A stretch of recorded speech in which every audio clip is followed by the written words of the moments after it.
good morning to everyone. My name is Alok Sharma and you're watching Fiken classes. Let's hit the concepts. तो क्या बातें की थी? अच्छा, लास्ट लेक्चर में हमने जो है कि काइनेमेटिक्स खत्म किया था और अब हम स्टार्ट करने जा रहे हैं लॉज ऑफ मोशन, या फिर कई लोग कहते हैं न्यूटन्स लॉज ऑफ मोशन। क्यों कहते हैं? क्योंकि न्यूटन ने डेवलप किया था। तो एनएलएम बहुत ही फेमस नेम है एनएलएम, ठीक है। बाकी लॉज ऑफ मोशन ही हमें पढ़ना है डिटेल में। तो अभी तक मैंने सबसे पहले क्लास में, अगर तुम्हें याद हो, तो मैकेनिक्स का मैंने डिस्ट्रीब्यूशन बताया था, काइनेमेटिक्स एंड डायनामिक्स। काइनेमेटिक्स में हम वो बातें करते हैं जिसमें हम सिर्फ इफेक्ट्स के बारे में सोच रहे होते हैं। फोर्स के लगने पर कोई इफेक्ट प्रोड्यूस होता है, या तो बॉडी मोशन में आएगी या तो बॉडी कुछ डिफॉर्म हो सकती है। जब बॉडी मोशन में आती है तो मोशन में आते ही हमें वेलोसिटी, एक्सीलरेशन, डिस्प्लेसमेंट, टाइम, ये सारी बातें ध्यान में रखनी पड़ती है, इन्हें पढ़ना पड़ता है। बेसिकली जब इन्हीं चार चीजों को हम पढ़ते हैं तो उन्हें हम काइनेमेटिक्स कहते हैं। तो उस स्टडी को जब काइनेमेटिक्स कहते हैं तो उसमें एक चीज जो कि सबसे इंपॉर्टेंट थी, जो मोशन प्रोड्यूस कर रही थी, फोर्स, उसके बारे में हम कोई चर्चा नहीं करते हैं। और लॉज ऑफ मोशन चैप्टर जो है कि ये स्टार्ट करता है बातें करना, चर्चा करना फोर्स के बारे में। तो क्या बात समझ में आ रही है? From this particular chapter, we are going to start discussing about what? Forces. That are the cause behind the motion. Cause of motion is what? Forces. So we are going to start discussing, we are going to take care of forces from this particular chapter. That means we can say that we are going to start dynamics.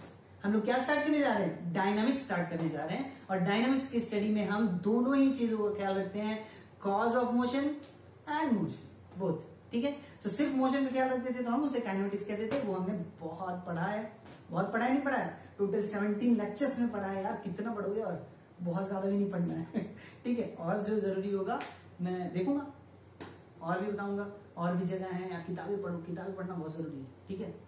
Lecture पढ़ो, किताबें भी पढ़ो, ठीक है। किताबें तो देखो, जो ट्रेडिशनल वे है स्टडी का ना, उससे बेस्ट कुछ नहीं हो सकता है। हाँ, ये बात है कि हमें थोड़ा सा आइडिया, माइंड को खोलना जो होता है ना, वो हमें अगर अच्छी क्लास मिल जाए, अच्छे एक्सप्लेनेशंस मिल जाए, तो माइंड हमारा खुलेगा, हमको सोचने के डायरेक्शंस ज्यादा मिल सकते हैं। तो जैसे कि सोचने के डायरेक्शन ज्यादा मिलेंगे, तो जब हम किताबों को पढ़ेंगे तो और अच्छे तरीके से बातें समझ में आने लगेगी। अगर हमारे पास कुछ इनपुट ही नहीं है दिमाग में, हमें पता ही नहीं है बस क्या होती है, अगर बस के बारे में किताब में लिख दिया कि बस चल रही है इस वेलोसिटी से, अब हमने कभी बस ही नहीं देखा है, बस के बारे में सोच ही नहीं पा रहे हैं, तो हम क्या इमेजिन करेंगे उस चीज को पढ़ के, है कि नहीं? तो लाइफ से रिलेट करना पढ़ाई को बहुत ज्यादा इंपॉर्टेंट होता है। इसलिए life experience helps in understanding whatever we are studying. और फिजिक्स तो यार it is totally physical world, है ना। तो physical world, whatever we are seeing around us, we have to study that only, है ना। तो यही है फिजिक्स। और चलो अब हम लोग को क्या स्टार्ट करना है? डायनामिक्स, मैकेनिक्स का वो पोर्शन जिसमें हम फोर्स को भी कंसीडर करते हैं। अब ये चैप्टर जो होने वाला है ना, ये बड़ा मजेदार होने वाला है। ये पर्टिकुलर लेक्चर में हम लोग ना कुछ नहीं लिखने वाले बोर्ड पे और तुम्हें कोई नोट्स नहीं मिलने वाले। तो सर क्या हम लोग टाइम पास करने आए हैं यहाँ पे? हम लोग टाइम पास नहीं करने आए हैं। मैं तुम्हें बहुत सारी चीजें बताऊंगा, डायग्राम्स वगैरह बनाऊंगा यहाँ पे।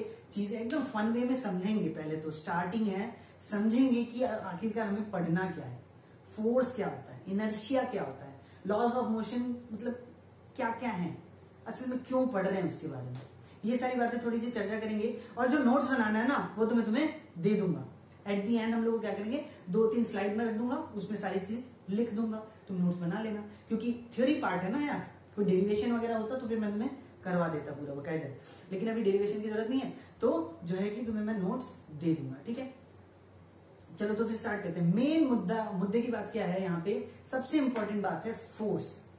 कौन सी बात है सबसे इंपॉर्टेंट? फोर्स। तो सबसे पहले फोर्स को समझते हैं यार। आ जाओ, फोर्स क्या है सबसे पहले हम लोग समझते हैं। अच्छा, फोर्स के बारे में मैंने पहले भी बताया है, फोर्स के बारे में मैंने पहले भी बताया है कि एक बॉडी पे अगर हम फोर्स लगाएं, एक बॉडी पे अगर फोर्स लगाएं तो क्या क्या हो सकता है? ये बॉडी मूव कर सकती है, करेक्ट, मूव कर सकती है। और अगर मान लो यहाँ पे एक दीवार होती, इस तरीके से एक दीवार होती, यहाँ पे फोर्स लगाते तो ये बॉडी मूव नहीं करती, है ना, नहीं करती। कॉमन सेंस की बात है, नहीं करती, ठीक है। अब मान लो ऐसे एक रबर बैंड होता, इस पे हम इस तरीके का फोर्स लगाते, आउटवर्ड फोर्स, इस तरीके का आउटवर्ड फोर्स लगा रहे इधर से या इधर से, तो ये रबर बैंड क्या होगा? क्या हो जाएगा बताओ? सिंपल सी बात है, क्या लगा, अरे सर ये सब तो हमें पता है ना, हमारी ये सब तो लाइफ एक्सपीरियंस है हमारी, हम कोई नया चीज थोड़ी ना देख रहे हैं सर ये सब तो हमने देखा हुआ है ऑलरेडी, ये तो लाइफ एक्सपीरियंस है। फोर्स लगाओ तो कुछ मूवमेंट हो सकता है, अगर दीवार होगी तो मूवमेंट नहीं होगा, और अगर कुछ ऐसी बॉडी हो कि दोनों तरफ से फोर्स लगाएं और वो डिफॉर्म हो सके तो डिफॉर्म हो जाएगा, उसमें कौन सी नई बात है, कोई नई बात नहीं है। अब ब्रिक है मान लो, इस तरीके से ब्रिक होता है ना, ब्रिक पे फोर्स लगाओ, यहाँ पे इस तरीके से इसे स्टैंड कर लो कहीं पे, ठीक है, स्टैंड कर लिया यहाँ पे कहीं पे, और ब्रिक पे तुमने कोई फोर्स लगाया, क्या होगा, ये मूव नहीं करेगा।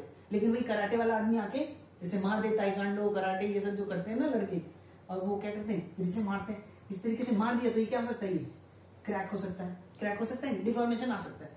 तो किसी के फोर्स लगाने पर इसमें कोई डिफॉर्मेशन या मोशन भी नहीं प्रोड्यूस हुआ, किसी के फोर्स लगाने पर ये टूट गया, कुछ भी हो सकता है, that depends on magnitude of force, ठीक है। अब अगर मैं पूछूं कि भैया फोर्स क्या है बता दो मुझे, तो तुम क्या कहोगे, फोर्स इज समथिंग, क्या कहोगे, force is something that may produce motion in a body, right, और that may responsible for the deformation of the body, correct or not? Force is something that may produce deformation in the body, or it may produce any kind of motion in the body, and sometimes force may not be producing any kind of motion or any kind of deformation. That is also one case. अगर हम दीवार पे force लगा रहे हैं तो क्या हो सकता है, दीवार तो मूव ही नहीं कर रही है, तो फोर्स हमें रिवर्स बैक में मिलता है फोर्स, तो नेट फोर्स जो है कि जीरो हो जाता है। ये सारी बातें तो हम लोग चर्चा करेंगे, लेकिन अभी नॉर्मल चीजें क्या है, फोर्स से हमें मोशन मिल सकता है, फोर्स से हमें डिफॉर्मेशन ऑफ द बॉडी मिल सकती है ना, और फोर्स ही तो हमें पढ़ना है भैया, फोर्स क्या है, कॉज ऑफ मोशन।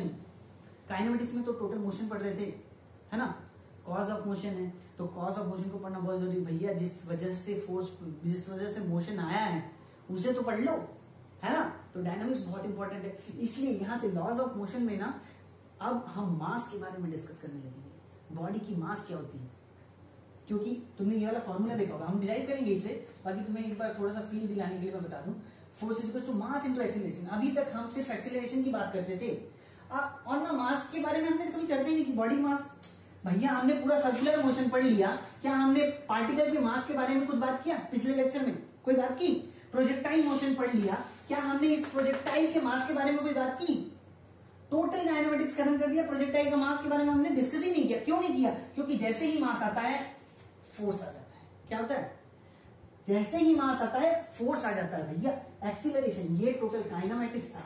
हम सिर्फ एक्सीलरेशन के बारे में बात कर रहे थे क्योंकि ये तो काइनेमेटिक प्रॉपर्टी है ना, एक्सीलरेशन, वेलोसिटी, डिस्प्लेसमेंट, टाइम। अब अगर मास कहीं भी आ गया ना किसी क्वेश्चन में, तो समझ लेना ये डायनामिक्स का प्रॉब्लम है। क्या बात समझ में आ रही, मास जैसे ही आया तो मास, अब ये फोर्स में बदल चुका है। ये तुम्हें बढ़िया सी बात बता रहा हूं, जो मतलब तुम पूरा डायनामिक्स पढ़ के ना निकल गए होते और तुम्हें ये चीज पता ही नहीं होती कि हाँ अगर किसी क्वेश्चन में मास आ रहा है ना, इंक्लूड हो रहा है, तो इसका मतलब कि ये डायनामिक्स का क्वेश्चन है। इतना ये छोटी सी बात पता हो ना तो कई सारे क्वेश्चन तुम्हें फट से क्लिक कर जाएंगे कि मुझे करना क्या है। नहीं तो आधे लोग तो बच्चे यही सोचते रह जाते हैं कि पता नहीं मुझे काइनेमेटिक्स का क्वेश्चन है कि डायनामिक्स का क्वेश्चन है, कहां से बनाऊं, न्यूटन लॉ का फॉर्मूला लगेगा या फिर उधर पीछे वाला प्रोजेक्टाइल या कुछ, तो हाँ कॉम्बिनेशन भी हो सकता है। लेकिन मास मैं तुम्हें इसलिए बता रहा हूं कि मास से हमें पता चल जाना चाहिए कि फोर्स से रिलेट कर रहा है, और force is a cause of motion, और फोर्स की स्टडी को हम डायनामिक्स कहते हैं। तो थोड़ा सा आइडिया लग जाता है, और जब आइडिया लगता है तो पढ़ने में मजा आता है, ठीक है। अच्छा तो बच्चों, अभी मैंने कहा, थोड़ी देर पहले मैंने कहा कि force is responsible for producing motion in a body. तो जब मैं ये कहता हूं कि force is responsible for producing motion in a body, force is responsible for producing motion in a body, तो इसके पीछे मैं एक चीज मन में सोच रहा होता हूं। वो क्या चीज होती है पता है, वो ये चीज होती है कि इनिशियली ये बॉडी रेस्ट में होगी। क्या होता है, मेरे दिमाग में ये होता है कि इनिशियली ये बॉडी रेस्ट में होगी, तब अगर मैं फोर्स लगा रहा हूं तो ये मोशन में आएगा। उसी तरीके से अगर मान लो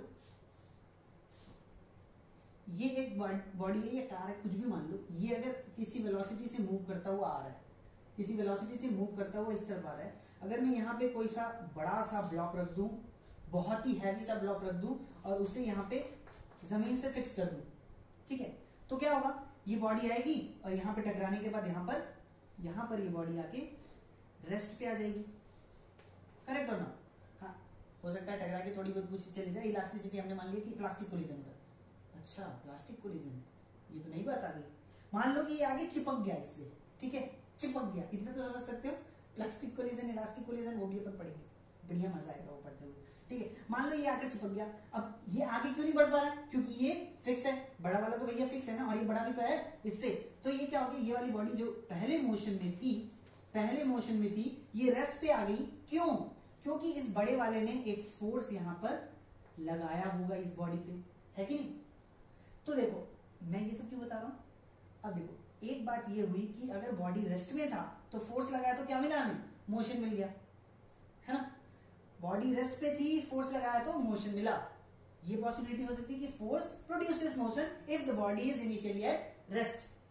then second condition can be if the body is initially at motion, the force may be responsible for bringing it back to rest condition.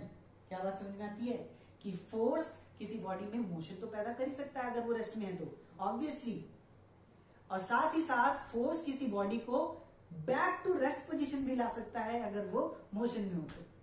कितनी मजेदार बात है ना। अच्छा, अब बता दीजिए सर कि अगर कोई बॉडी पहले से ही मोशन में थी, किसी वेलोसिटी के साथ मोशन में थी, और उस पे मैंने फोर्स लगा दिया, और इधर कोई रोकने वाला भी नहीं है, तो क्या होगा, ये भी तो बता दो। बता देते हैं। ऐसे कंडीशन में क्या होता है ना, अगर मान लो ये वेलोसिटी थी 5 मीटर्स पर सेकेंड की, ठीक है, और तुमने कुछ फोर्स लगाया और छोड़ दिया, तो फोर्स लगाने की वजह से क्या होगा बताऊं, फोर्स लगाने की वजह से क्या हो जाएगा, इसकी वेलोसिटी इंक्रीज कर जाएगी। मे बी फाइनल वेलोसिटी तुम्हें ये इनिशियल ले लो, फोर्स लगाने के पहले, ये फोर्स लगाने के बाद, मे बी फोर्स लगाने के बाद वेलोसिटी हो जाए 10 मीटर्स पर सेकेंड, मतलब इंक्रीज करेगी। कुल मिला के कहना यह है कि इंक्रीज करेगी, ठीक है। तो हो सकता है कि वेलोसिटी 5 से 10 चली जाए। तो अगर ऐसा कंडीशन है कि बॉडी पहले से मूव कर रही है, हमने फोर्स लगाया, तो बॉडी की वेलोसिटी चेंज हो जाएगी भैया, ये बात तो तय है कि नहीं। समझ में आ रहा नहीं आ रहा। मान लो कोई ऐसे वो होता है ना, कार्ट होता है ना, जिसपे सब्जियां बेची जाती हैं, फल अनार ये सब बेचे जाते हैं ना, कार्ट। तो कोई कार्ट लेके आ रहा है, कार्ट लेके जा रहा था ऐसे धीरे धीरे, और उसका दोस्त पीछे से आया और उसने क्या किया, एक धक्का लगा दिया। तो क्या होगा, पहले से कार्ट तो कुछ वेलोसिटी में थी और किसी ने धक्का लगा दिया, मतलब कि एक फोर्स लगा वेलोसिटी के ही डायरेक्शन में, एक फोर्स लगा वेलोसिटी के ही डायरेक्शन में। तो अगर वो पहले 5 मीटर पर सेकंड से जा रहा था, तो अब क्या हो जाएगा, वो 10 मीटर पर सेकंड से जाने लगेगा, है कि नहीं। तो मतलब वेलोसिटी इंक्रीज कर सकती है अगर फोर्स लगाया जाए किसी चलती हुई बॉडी पे, मतलब कि ऑलरेडी जो कि मोशन में है, ऐसी बॉडी पे अगर लगाया जाए तो हो सकता है कि वेलोसिटी इंक्रीज कर जाए। अगर फोर्स अपोजिट डायरेक्शन में लगाते तो हो सकता है ये अगेन रुक जाता, या वेलोसिटी डिक्रीज हो जाती, या कुछ कम हो जाता, है ना। ऐसे हो सकते हैं। तो इतनी सारी प्रोबेबिलिटीज होती हैं फोर्स के साथ। मोशन भी आ रहा है तो देखो कैसा कैसा, कई बार मोशन रोक सकता है, कई बार मोशन प्रोड्यूस कर सकता है, कई बार मोशन में वेरिएशन ला सकता है ना, वेलोसिटी में चेंजेस ला दिए, ऐसे भी हो सकता है, या फिर डिफॉर्मेशन ला सकता है। डिफॉर्मेशन तो हम लोग कब पढ़ेंगे, इलास्टिसिटी जब पढ़ेंगे ना तब पढ़ेंगे, ठीक है। तो अभी मेन चीज ये सारी बातें थी। अब चलो आओ थोड़ा सा हिस्ट्री में जाते हैं। हिस्ट्री में जाते हैं का क्या मतलब हुआ, थोड़ा सा पीछे जाके देखते हैं कि ये सब पढ़ाई जो है ना, कि मैं कह रहा हूं रेस्ट पे होगा तो मोशन ला सकता है, ये सब ये अभी की बातें। अब हम ये सारी चीजें फॉलो करते हैं। पहले क्या चलता था, पहले के साइंटिस्ट या मैथमेटिशियंस या फिजिसिस्ट वो क्या सोचते थे, पहले क्या चलता था, वो क्या सोचते थे, ये सारी बातें थोड़ी सी डिस्कस करते हैं।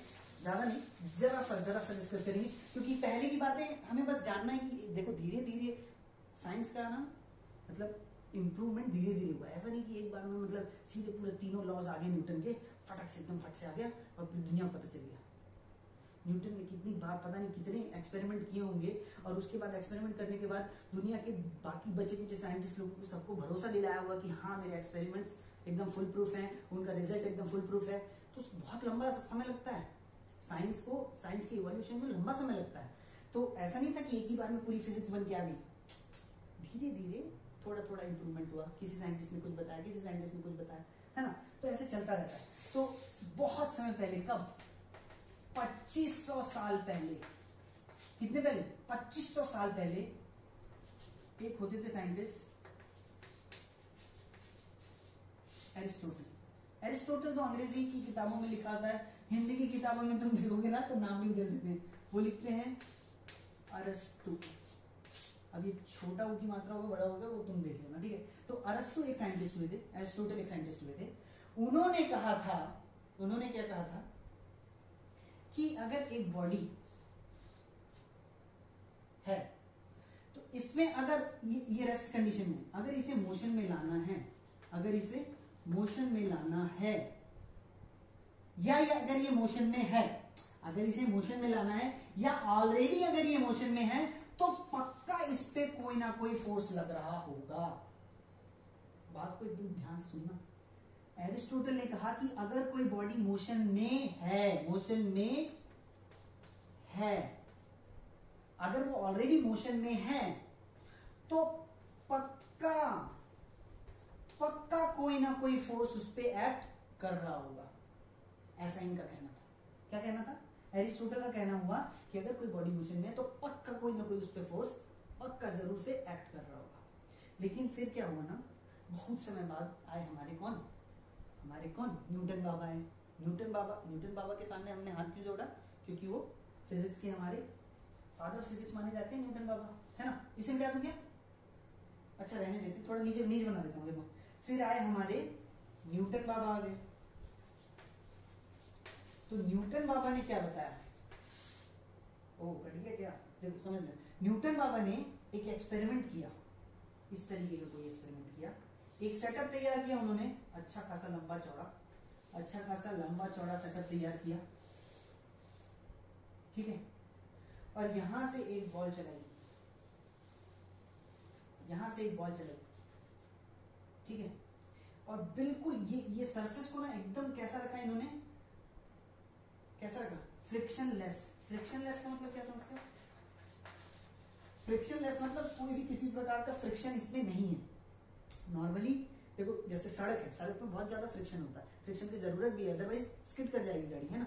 फ्रिक्शन होता है, ऐसे नॉर्मली जमीन में भी फ्रिक्शन होता है। थोड़ा टाइल्स में फ्रिक्शन थोड़ा सा कम होता है, पानी लग जाए तो और कम हो जाता है, तेल लग जाए तो और भी कम हो जाता है कि नहीं? तेल लग जाए तो फ्रिक्शन और कम हो जाता है। तो भैया उन्होंने क्या किया, इस सरफेस पे कुछ ऐसा मटेरियल लगा दिया, कुछ ग्रीस मान लो या फिर ऑयल मान लो, ऐसा कुछ लगाया और इसे एकदम बिल्कुल फ्रिक्शनलेस कर दिया, ठीक है, फ्रिक्शनलेस कर दिया। अब क्या किया उन्होंने कि इसको ना कुछ इनिशियल वेलोसिटी प्रोवाइड की, इसे कुछ इनिशियल वेलोसिटी प्रोवाइड की, और क्या किया, एक बार फोर्स लगाया और छोड़ दिया, तो छोड़ने के बाद उन्होंने पाया कि ये बॉडी गई। देखो यहां से नीचे उतरी और उसके बाद वो कंटिन्यूअसली मूव करने लगी और वापस उसी हाइट तक आ गई। उसके बाद भी वो नहीं रुकी, और इसे क्या है कि कंटिन्यूअसली फिर आगे बढ़ा दिया था। वो रुकी नहीं रही है, फ्रिक्शनलेस।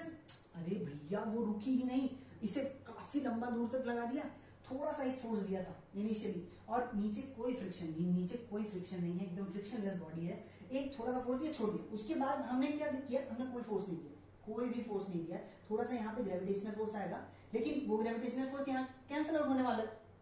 उतना ही ग्रेविटेशनल वर्क डन तो यहाँ पे जस्ट अपोजिट हो जाएगा ना। ये वर्क डन वगैरह कॉन्सेप्ट तुम समझोगे धीरे धीरे, लेकिन देखो अभी यहाँ पे थोड़ा सा वेलोसिटी इंक्रीज हुई, यहाँ तक चली गई, फिर एक बार ऊपर आ गई, मतलब वर्क डन अब अगेन निगेटिव डायरेक्शन में हो गया, ग्रेविटी का वर्क डन 0 हो गया है, ठीक है। अब ये वेलोसिटी जो थी ना, ये अगेन यहाँ पे आने के बाद इसने फिर से सेम वेलोसिटी गेन कर ली और ये चलता ही जा रहा था। तो उन्होंने पाया कि अगर मैं फ्रिक्शनलेस सरफेस बना दूं, एक बार फोर्स लगा के कोई इनिशियल वेलोसिटी बॉडी को दिया और छोड़ दिया, उसके बाद तो भैया मुझे कहीं फोर्स देना ही नहीं पड़ा। मैंने पाया कि बॉडी कंटिन्यूअसली सेम वेलोसिटी से मूव करने लगी, इसके बाद कंटिन्यूअसली सेम वेलोसिटी से मूव कर रही थी without any application of force. तो ये बात कैसे सही हो गई कि अगर बॉडी मोशन में है तो पक्का कोई ना कोई फोर्स उस पर लग रहा होगा। ये बात कहां से सही होगी? अब जब ये फ्रिक्शनलेस सरफेस है तो फ्रिक्शन तो लग नहीं रहा, फ्रिक्शन भी it's a kind of force, friction तो लग नहीं रहा। अगर फ्रिक्शन भी नहीं लग रहा, लेकिन ये बॉडी अगर कंटिन्यूअसली मोशन में है, हमने इसे टच भी नहीं किया है, कोई अनदर फोर्स हम प्रोवाइड नहीं कर रहे हैं, बॉडी में चार्ज नहीं है, कोई इलेक्ट्रिक फील्ड नहीं है, मैग्नेटिक फील्ड नहीं है, और फिर भी बॉडी चलती जा रही, तब उन्होंने कहा कि गैलीलियो जी, मतलब तब तक तो पता नहीं गैलीलियो जी थे भी नहीं थे, लेकिन न्यूटन जी ने कहा कि आपने बहुत मेहनत की थी गैलीलियो जी, लेकिन सॉरी यू आर रॉन्ग। क्या कह दिया कि गैलीलियो नहीं, एरिस्टोटल जी को कहा, देखिए आपने बहुत मेहनत की, आपने उस समय पे इतना सोचा, इसके लिए आप महान हैं, लेकिन मेरे इस एक्सपेरिमेंट ने आपको गलत साबित कर दिया है। आप माने चाहे ना माने, बॉडी के मोशन में रहने के लिए फोर्स की जरूरत नहीं है। उन्होंने क्या कहा? बॉडी के मोशन में रहने के लिए फोर्स की जरूरत नहीं है। उन्होंने कहा कि मोशन स्टार्ट करने के लिए फोर्स की जरूरत है, लेकिन मोशन को मेंटेन रखने के लिए, यूनिफॉर्म मोशन, कांस्टेंट वेलोसिटी के मोशन को बनाए रखने के लिए किसी भी प्रकार के कोई फोर्स की आवश्यकता नहीं है। ये बात किसने कही? न्यूटन ने कही। और आज के डेट में हम न्यूटन के सारी इन सब बातों को मानते हैं। हमारा total physics is based on Newtonian approach, not based on Aristotle's approach. हमारा फिजिक्स एरिस्टोटल के अप्रोच पे बेस्ड नहीं है, हमारी फिजिक्स न्यूटन बाबा के अप्रोच पे बेस्ड है। इसीलिए हम न्यूटन बाबा को हमारी फिजिक्स का जनक भी कहते हैं, फादर ऑफ फिजिक्स भी कहते हैं। ठीक है, और यही एक बात नहीं थी, इन्होंने तो बहुत सारी बातें कही यार, पता नहीं कितनी सारी बातें कही न्यूटन। अभी तीनों लॉ, ये पूरा चैप्टर न्यूटन जी का है ना, तीनों लॉज पूरे के पूरे न्यूटन जी की है। तो ये बात समझ में आई, ये कंटिन्यूअसली मूव करने लगा, रुक ही नहीं रहा था। अब हम कोई फोर्स ही नहीं लगा रहे, फिर भी बॉडी मूव करते जा रही, मूव करते जा रही। इसका क्या मतलब हुआ? कि बिना फोर्स के भी बॉडी मोशन में रहेगी अगर वो इनिशियली मोशन में है। हाँ, अब उसे रोकना है तो फिर तुम्हें कोई फोर्स देना पड़ेगा। तब उन्होंने कहा कि भैया अगर अगर अगर आप कोई सा ऐसे ऐसे चक्का चलाया हो ना, बचपन में चक्के चलाया कि नहीं, पहिए, अरे यार टायर होते थे ना, उस पर ऐसे डंडा मार मार के चलाते थे ना। तुम्हारा बचपन ऐसा नहीं बीता क्या? हम ही गरीब थे क्या? देखो देखो, ऐसे टायर होती थी ना, इसे हम ऐसे डंडे से मार मार के चलाते थे। तो देखो ऐसे, अगर डंडे से मारना छोड़ दो, डंडे से मारा तो क्या हुआ? ये एक इनिशियल वेलोसिटी गेन कर लिया, ये चलने लगा। लेकिन कुछ देर में चलने के बाद ये क्या होता है? कुछ देर चलने के बाद ये क्या होता है? इस तरीके से हो जाता है, और कुछ देर बाद ये इस तरीके से हो जाता है, और ये जमीन पे गिर जाता है ना। वेलोसिटी 0 हो जाती है तो जमीन पे गिर जाएगा ना यार। तो देखो क्या होता था, एक बार मार दिया तो एक फोर्स दे दिया, फिर अगर तुम सोचो कि भैया न्यूटन बाबा ने तो कहा था कि मैं एक बार फोर्स दे दूं तो ये चलता जाएगा चलता जाएगा चलता जाएगा, अभी तो ये चल नहीं रहा। अरे भैया न्यूटन बाबा ने तो इतनी सारी ग्रीसिंग की थी ना, ऑयलिंग की थी, फ्रिक्शनलेस सरफेस बनाया था। तुम कहां चला रहे हो? रोड पे चला रहे हो, सड़क पे डामर वाले या गिट्टी वाले सड़क पे चला रहे होगे, या सड़क कहीं पे भी चला रहे होगे, तुमने कहीं ऑयलिंग तो नहीं की होगी, या एकदम स्मूथलेस सरफेस तो नहीं बनाया होगा, सॉरी स्मूथ सरफेस तो नहीं बनाया होगा, है ना।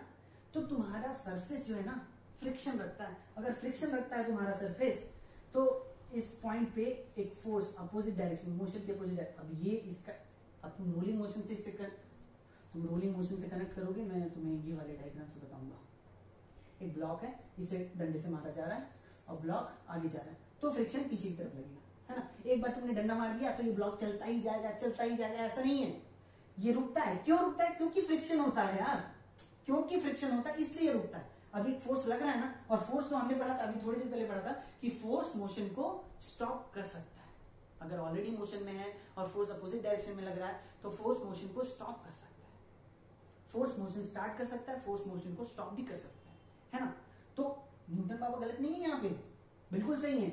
लेकिन तुम अगर सोचो कि ये कंटिन्यूअसली मोशन करता जाए, और तुम ये सोचो कि हमने तो कोई और फोर्स दे ही नहीं रहे हैं, अगर इनिशियली मोशन दे दिया है तो ये कंटिन्यूअसली मोशन करता जाए, तो ऐसा नहीं होगा। क्यों नहीं होगा? क्योंकि एक फ्रिक्शनल फोर्स है जो अपोजिट डायरेक्शन में लग रहा है, जो उसे रोकना चाह रहा है कंटिन्यूअसली। हाँ, तुम ऐसा सरफेस बना लो कि जो एकदम चिकना चिकना हो और बिल्कुल एकदम कोई फ्रिक्शन ना हो, एकदम फ्रिक्शनलेस स्मूथ सरफेस हो, तुम एक डंडा मारो वो चलता चला जाएगा, रुकेगा ही नहीं। समझ रहे हो ना बात को? ठीक है, तो ये सारी बातें समझ में आ रही है, क्योंकि मैं तो भैया थक गया हूँ थोड़ा सा।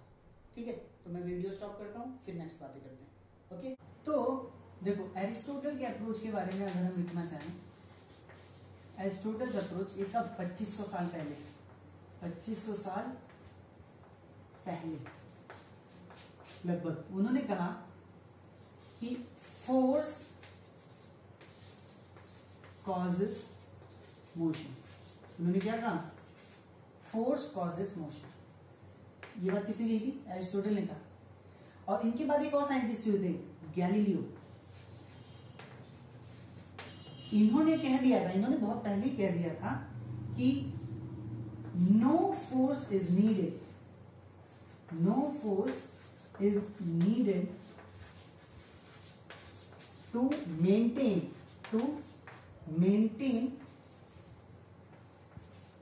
ए uniform motion, to maintain uniform motion. Uniform motion क्या होता है?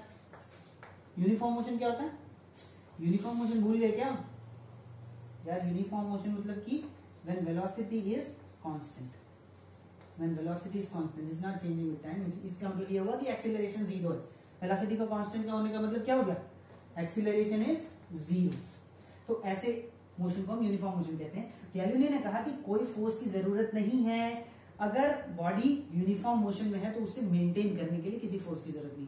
तो वही एक्सपेरिमेंट के थ्रू फिर बाद में प्रूव किया गया। तो Newtonian approach and Galilean approach same था, लेकिन एरिस्टोटल की सोच थोड़ी अलग थी। ये काफी पहले भी आए थे, इन्होंने इतना सोच पाया था, ये भी बहुत बड़ी बात है। ठीक है, हम नॉर्मली चीजों को देखते हैं तो उतना ज्यादा सोचते नहीं। अब भैया जब पेड़ से गिरता हुआ देखा, उन्होंने सोचा, न्यूटन ने सोचा, हम तो डेली देखते थे, हमने सोचा क्या, नहीं सोचा ना। तो सोचना बड़ी बात होती है, तो इसलिए वो बड़ी बात उन्होंने की, इसलिए हम लोग उन्हें आज भी याद रखें, है ना। लोग बात तो कर ही लेते हैं एक बार कम से कम, जब भी चैप्टर पढ़ना लगते हैं तो थोड़ी सी बात तो कर लेते हैं, कम से कम उनकी आत्मा को शांति मिलती होगी कि हमने ये बात तो कही थी। हाँ भले बाद में वो गलत प्रूफ हो गए, लेकिन शुरुआत तो किया, इन्होंने गलत कहा तभी तो इन लोगों ने सोचा कि चलो इन्हें गलत ठहरा के तो कुछ मेहनत कर ली, तो हमें ये साइंस में ये सारी बातें पता चली, फिजिक्स में ये सारी बातें पता चली, है ना।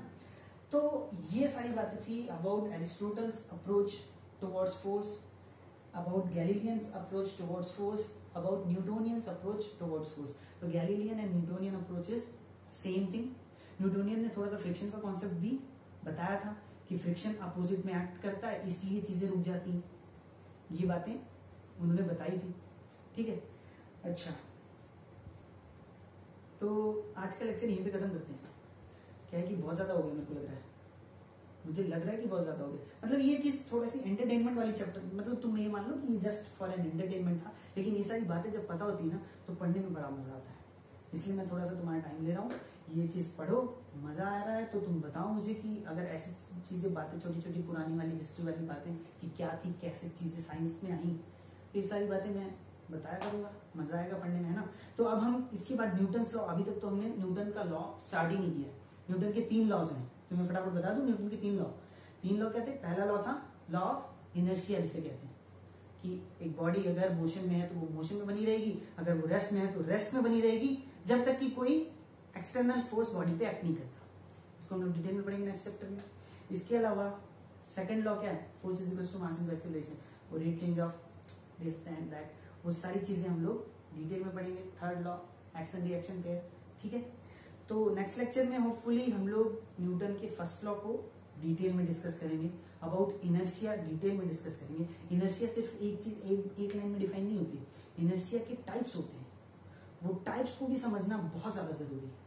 उसके लिए हम लोग थोड़ा सा डायग्रामेटिकल चीजें लेकर उसे और अच्छी तरीके से समझेंगे, एंजॉयमेंट के साथ पढ़ेंगे, ठीक है। तो ये मत सोचना कि किसी भी प्रकार का कोई समय जाया हो रहा है। देखो अगर तुम्हें ये सारी बातें पता है और तुम फाइनल एग्जाम के लिए तैयारी कर रहे हो ना, तो ये सारी चीजें स्किप कर सकते हो, कोई दिक्कत नहीं, इसमें रुकने की कोई बात नहीं, ठीक है। चलो तो ठीक है friends, we will meet again in the next lecture. Next lecture में we will start Newton's first law, second law, third law, तो जितने भी पढ़ पाएंगे उतने पढ़ेंगे, ठीक है। बहुत ज्यादा लोड नहीं लेना है, थोड़ा थोड़ा पढ़ना है और चीजों को, टॉपिक को एकदम मस्त क्लियर करते चलना है। मैं ना थोड़ा सा यहाँ पे आता हूँ तो मैं सोच के आता हूँ कि मैं ये पढ़ा लूंगा, लेकिन फिर मुझे लगता है कि ये सारी बातें भी तो इंपॉर्टेंट है यार, ये सब क्यों छोड़ू मैं, तो मैं और भी चीजें, एक्स्ट्रा चीजें बताने लगता हूँ तुम्हें, तो इसलिए क्लास थोड़ी सी पहले स्टॉप हो जाती है। हम लोग ज्यादा टॉपिक कवर नहीं कर पाए इस क्लास में, लेकिन होपफुली नेक्स्ट क्लास में हम लोग अच्छे से बढ़िया लेंगे खूब सारा, ठीक है। चलो तो पढ़ते रहो और ध्यान रखो घर वालों का, खुद का भी ध्यान रखो। और लॉकडाउन खुलने का मतलब ये नहीं है कि तुम घूमते रहो बाहर, ठीक है। और बाहर घूम भी रहे हो तो क्या करना है तुम्हें, सेफ रहना है, सारे प्रोटेक्टिव मेजर्स लेके चलने, ठीक है। बिल्कुल, देखो मैं भी बाहर जाता हूँ तो मैं क्या करता हूँ, मास्क लगा के जाता हूँ, है ना। तो ये सारी चीजें ध्यान में रखनी है। आओ तो फिर हाथ पैर धो लो बढ़िया से, और हमेशा सैनिटाइज करने की जरूरत नहीं है, सोप वाटर से यूज कर लो, है ना। बाहर जा रहे हो तो सैनिटाइज करके जाओ, आ रहे हो तो फिर सोप वाटर यूज करो। बार बार सैनिटाइजर यूज करना भी थोड़ा सा स्किन के लिए प्रॉब्लमेटिक हो सकता है, ठीक है, क्योंकि हम यूज टू नहीं है सैनिटाइजर यूज करने के लिए, हमारी स्किन यूज टू नहीं है, इसलिए हमें क्या करना है, नॉर्मल सोप वाटर, उसके लिए तो हम पहले से तैयार है ना, सोप वाटर तो हम पहले से यूज कर रहे हैं, ठीक है। तो चलो बढ़िया से ध्यान लगाओ, पढ़ो और मजे करो। Bye bye, take care.